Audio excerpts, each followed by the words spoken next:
Assalamualaikum warahmatullahi wabarakatuh. Perkenalkan, nama saya Mukro Baladasatar. Saya dari kelas 2 di Mat ITA. Kali ini saya akan menjelaskan tentang caching pada Y2 Framework. Untuk topik pembelajarannya, di sini ada yang pertama adalah penjelasan tentang caching. Kemudian yang kedua adalah penjelasan tentang data caching. Lalu dilanjutkan dengan penjelasan tentang fragment caching. Kemudian ada penjelasan tentang page caching. Dan yang terakhir adalah HTTP caching. Langsung saja kita masuk pada pembahasan yang pertama, yaitu apa itu caching. Nah, caching adalah proses untuk menyimpan data sementara di mana browser, situs, atau aplikasi tidak perlu mengunduh data secara berulang atau secara terus-menerus. Nah, caching ini adalah cara yang efektif untuk meningkatkan kinerja aplikasi Anda. Karena ketika kita melakukan caching, maka data-data yang disimpan pada saat pertama kali kita melakukan loading aplikasi, dia akan disimpan pada sistem. Sehingga pada saat kita melakukan load selanjutnya, tidak akan melakukan load ulang pada server. Caching sendiri terdapat dua sisi, yaitu pada sisi server dan juga sisi klien. Nah, untuk sisi server sendiri, kita menggunakan cache untuk menyimpan data dasar, seperti daftar berita baru, dan lain-lain. Kemudian, untuk sisi klien sendiri, kita biasanya menyimpan tampilan. Nah, jika kita memiliki tampilan website yang cukup berat, maka dia akan disimpan pada sisi cache-nya klien. Kemudian, cara kerja cache. Nah, cara kerja cache sendiri, pada saat kita pertama kali melakukan load dari perangkat kita atau device kita, maka dia akan mencari pada memori cache-nya. Ketika memori cache tersebut mendapatkan datanya atau cache-nya, maka dia akan melakukan load dari cache tersebut.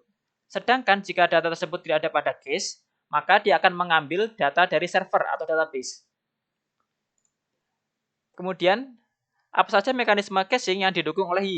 Nah, di sini ada beberapa mekanisme caching.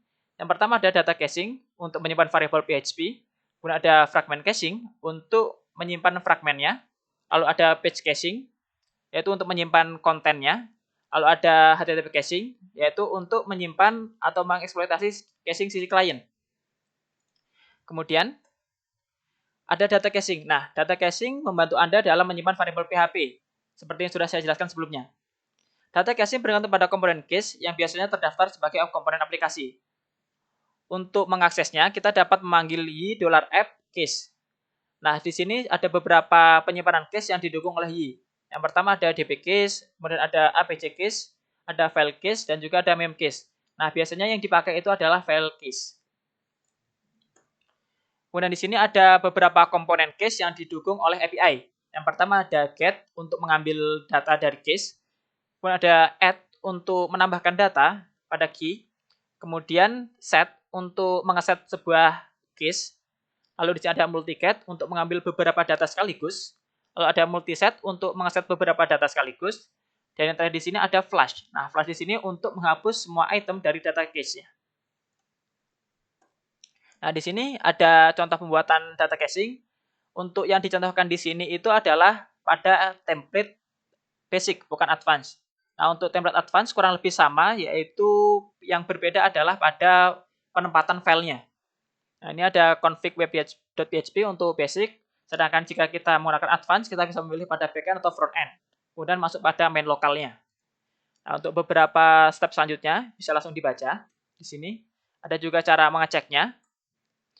Selain ada data caching, juga ada query caching-nya, cara penggunaannya bagaimana. Kemudian di sini juga ada fragment caching-nya. Dan yang terakhir ada page caching. Di sini juga ada HTTP caching untuk cara penggunaannya, kurang lebih sama. Nah, kemudian untuk penugasannya, di sini digunakan data user untuk membuat caching. Nah, di sini ada beberapa caching, yaitu ada data caching, fragment caching, page caching, dan juga HTTP caching. Nah, untuk penugasan ini, saya akan lanjutkan pada video selanjutnya. Dan untuk materi ini saya cukupkan. Mohon maaf jika ada kesalahan kata atau kekurangan. Saya tutup. Wassalamualaikum warahmatullahi wabarakatuh.